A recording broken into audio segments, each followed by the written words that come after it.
নজর রাখবো পরবর্তী সংবাদে। উপজাতি যুবকের হাতে আক্রান্ত 4 বাঙালি যুবক, এমনটাই ঘটনা অভিযোগ উঠে আসছে উদয়পুর থেকে, যেখানে উদয়পুর 18 বোলা এলাকায় অটো চালকদের হঠাৎ মারধর করতে আসে 18 বোলা এলাকার এক উপজাতি যুবক। ভাঙচুর করা হয় দুটি গাড়ি, আহত হয় 4 জন, এমনটাই অভিযোগ। রাধাকিশোরপুর থানায় অভিযোগ দায়ের। কি বক্তব্য উঠে আসছে উদয়পুর থেকে, শুনুন।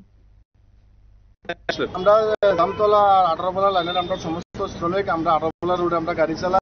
আমরা 18 বোলা রোডে গাড়ি চালাইতে গিয়ে সেটা আমরা ট্রাভেল একজন পোলাপাইন, বিশেষ করে একজন লোক হয় আমরার উপরে মানে খুব আক্রমণ করছে। আমরা 2টা গাড়ি ভাঙচুর করছে। কি কারণে? কারণ রয়েছে ওই এলাকা থেকে কোন একজন মানুষ গেছাগা বাইকা টোটো দিয়ে আইছে বলে কি দিয়ে আইছে, মানুষ তো আইতেই পারে, গাড়ি চাইতেছে, গাড়ি আইতে পারে, এটার অপরাধে আমরা মারধর করছে। আমরা 3 জন শ্রমিক ভাইয়ের অলরেডি আপাও অলরেডি ভেঙ্গা ফেলাইছে, 2টা গাড়ি অলরেডি গ্লাস মাস সম্পূর্ণ ভেঙ্গা লাইছে।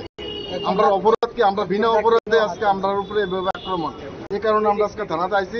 থানাতে আমরা তার নামে আমরা থানা কি কয় তারা এই ব্যাপারে আমরা যার নামে আপনারা এফআইআর করেছেন তার নামটা কি? তার আমরা সঠিক নামটা আমরা জানি না, তবে নামটা নামটা যে যেতে মারছে নামটা কিটা জানি,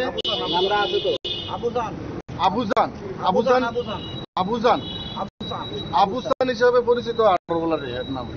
কতজনকে মারধর করেছে আপনাদের? আমরা 4 জনের আক্রমণ করছে, তার সাথে একজন প্যাসেঞ্জার ছিল, প্যাসেঞ্জারও পর্যন্ত মারছে।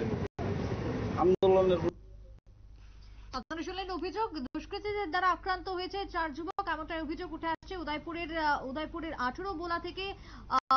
অটো চালকরা অভিযোগ জানিয়েছেন উদয়পুরের রাধাকিশোরপুর থানায় ইতিমধ্যেই অভিযোগ দায়ের করা হয়েছে দুষ্কৃতীদের বিরুদ্ধে। ছোট্ট বিরতির পর ফিরবো, সঙ্গে থাকুন।